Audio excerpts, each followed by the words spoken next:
I walked in with my coat still on, suitcase trailing behind me, already running through the small talk I'd need to get through the weekend. The house was dark except for the lamp in the living room. No voices, no clinking of dishes from the kitchen, no smell of food. I pulled out my phone, thinking I had gotten the arrival time wrong. Then I saw the note on the hall table. It was in my mom's handwriting, rounded, optimistic. Gone to a show with your brother's family. Thought. You like to experience caregiving, back in a few days. No apology, no instructions. Just that word, experience, as if I'd stumbled into some exhibit I wasn't ready for. I stood there longer than I needed to. First came the irritation, sharp and immediate. Then something quieter beneath it, like the familiar feeling of being the one who was always relied on, even when unasked for, from the back bedroom. I heard the soft, uneven sound of breathing. My grandmother was asleep when I opened the door. Or at least, I thought she was. Her hands were neatly folded across her chest, her hair brushed, and her glasses within arm's reach. She seemed smaller than I remembered, but not fragile in the way I had prepared myself for. I set my bag down quietly. She opened her eyes. Slowly, deliberately, she swung her legs off the bed and stood, no wobble, no reaching for furniture. She looked at me with something close to amusement. Well, she said, her voice clear. Shall we begin? I nodded before I even realized I'd made the decision. The first day passed in small, quiet steps. Pills sorted, tea cooled to just the right temperature. A walk that took 20 minutes longer than it used to. Nothing dramatic. Nothing worth telling anyone about, just constant attention.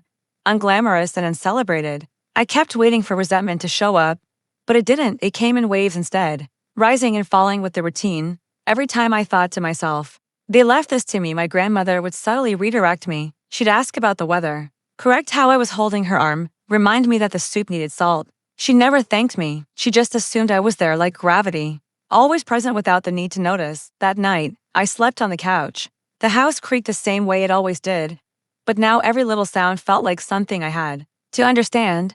I woke twice to check the hallway light, once because I thought I heard her moving, and once because I realized I hadn't thought about myself for hours, and I didn't quite know what that meant yet.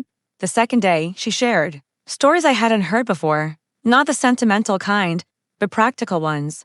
How she learned to manage pain without letting it control her. How she knew when to stop asking people for help, when she could feel their resentment creeping in. You can feel it, she said, adjusting the blanket herself when I tried to help.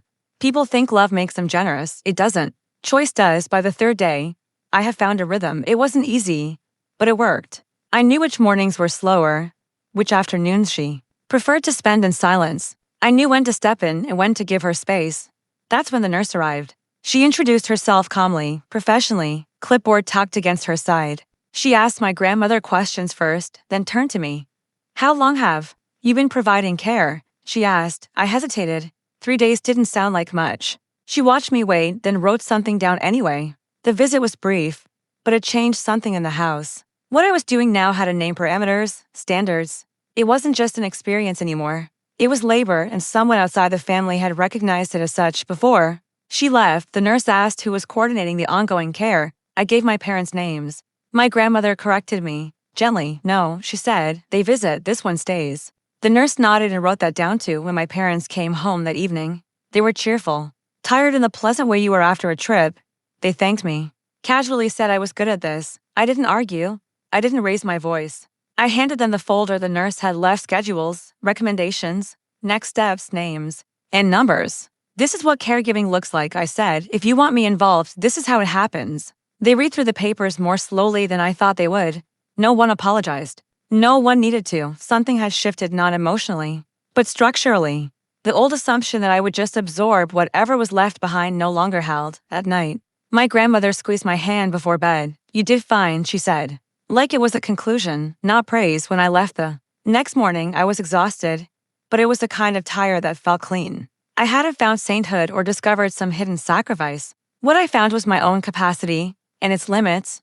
Purpose didn't come to me with clarity. It came through my posture, standing straighter, knowing when to say yes, and understanding that saying no didn't make me any less of a person. 3 days hadn't transformed me, but they had named me to others and, finally, to myself.